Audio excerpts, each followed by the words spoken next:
అందరికీ జై Bhim. This is Nani నేతల డాక్టర్ బిఆర్ అంబేద్కర్ కోనసీమ జిల్లా రాజోల్ కాన్స్టిట్యున్సీ. ఈరోజు నిన్న ఒక వీడియో మాట్లాడితే దానికి కౌంటర్గా చాలామంది కామెంట్స్ చేశారు. ఏంటంటే ఆంధ్రప్రదేశ్ రాష్ట్రాన్ని కాదు యావత్ భారతదేశాన్ని సంచలనం కలిగినటువంటి ఒక న్యూస్ ఏంటంటే గౌరవ రాష్ట్ర ముఖ్యమంత్రి వర్యులు వైఎస్ జగన్మోహన్ రెడ్డి గారి మీద ఒక దాడి జరిగింది. అది రాడు దాడి. అయితే దీన్ని కొన్ని ప్రతిపక్షాలు, కొన్ని న్యూస్ ఛానల్స్, జగన్మోహన్ రెడ్డి గారు వ్యతిరేకంగా ఉన్నటువంటి కొన్ని ఛానల్స్ ఏమని అభివర్ణిస్తూ ఉన్నాయి అంటే కోడికత్తి కంకర్రాయ ఈ మాదిరిగా అభివర్ణిస్తూ ఉన్నారు. అయితే నేను ఒక విషయాన్ని గుర్తు చేయాలని అనుకుంటా ఉన్నాను. ఏంటంటే అది ఖచ్చితంగా మీరంతా చూశారు. జగన్మోహన్ రెడ్డి గారి మీద కన్నుకి పైన పగిలినటువంటి ఆ గాయాన్ని మీరు చూశారు. దానికి స్టిచ్చెస్ కూడా వేశారు. అయితే ఆ గాయం రాడు దాడి అని చెప్పి అప్పటికప్పుడు పోలీసు వారు నిర్ధారించడం జరిగింది. అయితే నేనంటాను అది ఖచ్చితంగా రాడు దాడి కాదు ఏమో నాకు అనుమానం. ఏంటంటే ఒక రాడు తీసుకుని కొట్టాలంటే ఖచ్చితంగా ఆ స్థాయిలో దెబ్బ తగలాలంటే చాలా లాంగ్ షాట్ నుంచి చాలా బలంగా కొట్టాలి, లేదా చాలా దగ్గరగా ఉండి ముఖాన్ని కొట్టాలి. దగ్గరగా ఉండి కొట్టేంత సాహసం ఎవరు చేయలేరు నాకు తెలిసి.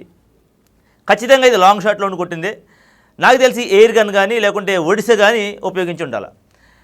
అంటే చాలామంది అంటున్నారు చిన్న రాయి దెబ్బకి రాష్ట్రం గాయపడినట్టుగా మాట్లాడుతూ ఉన్నారు అని. ఆ చిన్న రాయి దెబ్బ మీరంతా ఎక్కడ తగిలిన గాయాన్ని చూస్తూ ఉన్నారు. కానీ నేను దాన్ని ఒక అటెంప్ట్ మర్డర్లా చూస్తూ ఉన్నాను. ఎందుకంటే అది ఖచ్చితంగా చంపడం కొరకు మాత్రమే దాడి చేశారు. అది ఎందుకని ఇంత బలంగా చెప్తాను ఈ మాట అంటే, ఆ రాడు ఎక్కడ ఈ పాయింట్లో తగులుంటే కనుక, ఈ పాయింట్లో కనుక తగులుంటే కనుక ఆన్ ది స్పాట్ డెడ్, లేదు ఈ స్పాట్లో తగిలినా కూడా ఆన్ ది స్పాట్ డెడ్. అంటే ఖచ్చితంగా హత్యా ప్రయత్నం జరిగింది సీఎం గారి మీద.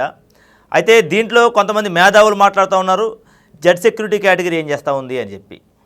అయితే ఇది అసలు దాడే కాదంటాడు ఒకడు, వాళ్ళకు వాళ్ళే చేసుకున్నారంటాడు ఒకడు. అయితే ఈ దాడి ఖచ్చితంగా చంద్రబాబు నాయుడే చేయించాడు అని నేను బలంగా నమ్ముతూ ఉన్నాను. ఎందుకని చంద్రబాబు నాయుడే చేయించడని చెప్తా ఉన్నాను? ఏ గ్రీన్ట్రా సోర్స్ అంటారేమో. ఇలాంటి దాడుల్ని ప్రోత్సహించేటువంటి నాయకుడు ఎవడైనా ఉన్నారా ఆంధ్రప్రదేశ్ రాష్ట్రంలో అంటే అది చంద్రబాబు నాయుడు మాత్రమే. మీరు గతంలో చూసుకున్నట్లయితే తన సొంత మామగారు అయినటువంటి ఎన్టీ రామారావు మీద చెప్పులతో దాడి చేయించినటువంటి నాయకుడు ఎవడరా అంటే ఇదే చంద్రబాబు నాయుడు. అదే మాదిరిగా అలిఫీర్లో తన మీద తాను దాడి చేయించుకుని సింపతి గేమ్ క్రియేట్ చేసినటువంటి నాయకుడు ఎవడో ఉన్నారా అంటే ఆంధ్రప్రదేశ్ రాష్ట్రంలో అది చంద్రబాబు నాయుడు. అంటే ఇదే మాదిరిగా పరిటాల రావు గారి మీద కూడా దాడి జరిగింది. దానికి కూడా కారణం చంద్రబాబు నాయుడే. ఇదే మాదిరిగా గతంలో మొన్న చంద్రబాబు నాయుడు గారు గన్మ్యాన్ మీద దాడి జరిగింది. అక్కడ కూడా రాయే విసిరారు. ఒకవేళ నిజంగా చంద్రబాబు నాయుడు మీదే దాడి చేయాలనుకుంటే కనుక ఆ రాయి చంద్రబాబు నాయుడికే తగులును, గన్మ్యాన్కి తగలదు, గన్మ్యాన్ బలైపోడు. అయితే ఈ దాడిలో సంస్కృతిని ప్రోత్సహిస్తున్నటువంటి వాడు ఎవడన్నా ఉన్నాడంటే అది ఖచ్చితంగా చంద్రబాబు నాయుడే. కాబట్టి ఈ దాడి కూడా చంద్రబాబు నాయుడే చేశాడని నేను బలంగా నమ్ముతా ఉన్నాను. అయితే ఇంకొక నాయకుడు మాట్లాడతాడు. ఆయన అంటాడు చిన్న గాయం తగిలితే రాష్ట్రానికి గాయమైనట్ట అంటాడు.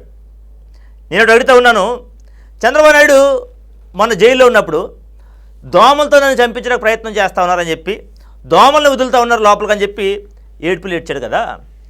ఇదే మాదిరిగా పవన్ కళ్యాణ్ గారు నేను ప్రచారంలో ఉండగా బ్లేడులతో దాడి చేస్తూ ఉన్నారు, బ్లేడ్ బ్యాచ్ మీద దాడి దిగుతూ ఉన్నారని చెప్పేసి ప్రచారం చేశాడు కదా. అంటే ఆంధ్రప్రదేశ్ రాష్ట్ర ప్రజలు ఇంత తెంగరవాళ్ళు అనుకుంటా ఉన్నారు ఇద్దరు కూడా.